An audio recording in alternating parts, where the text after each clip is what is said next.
Hey everyone, welcome to Alpha Insights. I'm Archer, and today we're unpacking earnings surprises and how analyst estimates can actually help you read the signals. And I'm Marcus. Great to have you with us.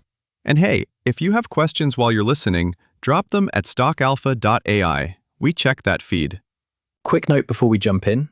US markets are closed today, so when we talk about price reactions, we mean heading into the long weekend or as of the last trading day, which was Friday, June 26th. Right. Okay. Earnings surprises. At the simplest level, a surprise is just how much reported results differ from the Wall Street consensus, expressed as a percent. Exactly. In plain English, take what the company reported, subtract what analysts expected, divide by the expectation, and multiply by 100. That gives you the surprise percent.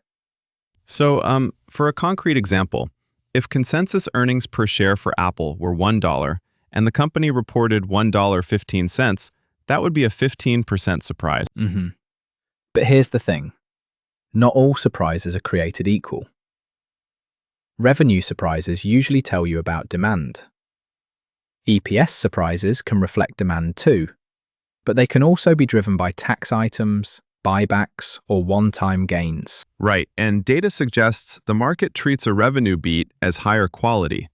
An EPS beat that comes from margin expansion or higher sales is more durable than one caused by a one-off accounting benefit. Analysts build consensus from models, company guidance, channel checks, and, conversations with management. The consensus has a mean, a median, a count of analysts, and a dispersion, which is basically how spread out those estimates are. And that dispersion matters. A consensus made by many independent analysts with tight dispersion is more trustworthy than one with only a few contributors and wide disagreement. One of the key things people miss: revisions. Analysts estimate revisions. The direction and clustering of them often lead price moves more than the absolute consensus itself. Exactly. If you see a cluster of upward revisions over the last 30 to 90 days, momentum indicates that expectations are improving, and that can precede outperformance. The opposite, persistent downgrades, is a warning sign. So how do you turn those observations into a repeatable process? Track a handful of practical metrics before and after earnings. Shortlist. Surprise percent for both EPS and revenue. Revision momentum over the last 30 and 90 days. Estimate dispersion, or standard deviation. Guidance delta, meaning management's forward guidance versus consensus. And beat quality, which is about whether the beat came from revenue and margin gains or from one-offs. Also keep an eye on the options implied move. The market's implied volatility sets an expected price swing into earnings, and comparing that to historic one-day moves helps you size risk. A practical checklist. Pre-earnings, scan revision trends and contributors.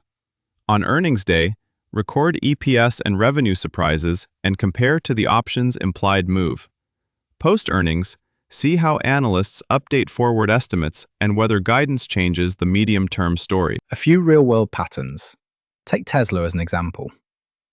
If consensus was $1.20 and Tesla reported $1.45, about a 21% surprise, and revenue also beat and guidance was raised, that combination usually leads to a sustained re-rating rather than a one-day pop. But if Tesla posted a 10% EPS beat driven mainly by a tax benefit while revenue was flat, momentum often fades quickly. That contrast is why beat quality matters so much. Same with growth names like Nvidia. Simultaneous revenue and EPS surprises plus upward revisions can trigger multi-day rallies because investors update growth expectations and multiples. And for companies that are reinvesting heavily, think Amazon, revenue strength with reinvestment can look more attractive long-term than an EPS beat that comes from accounting quirks. Common pitfalls to avoid: overreacting to one quarter, ignoring the revenue versus EPS context, and treating the headline consensus as a precise number rather than a distribution of views. Also, and this is important, don't follow the so-called whisper numbers blindly. They can be noisy and sentiment-driven. Prioritize documented analyst revisions and management guidance. One quick reminder: we're discussing analysis and information here. We're not providing personalized investment advice or recommending you buy or sell any specific security. Analysts note that these signals are tools, not guarantees. Totally. So to wrap up, quick takeaways? Track surprise percent for both EPS and revenue, but weigh revenue beats more heavily for demand signals. Watch revision momentum and estimate dispersion. They tell you whether the consensus is moving and how confident it is. And always assess beat quality and guidance before re-rating a company's outlook. Yeah, that's a good point.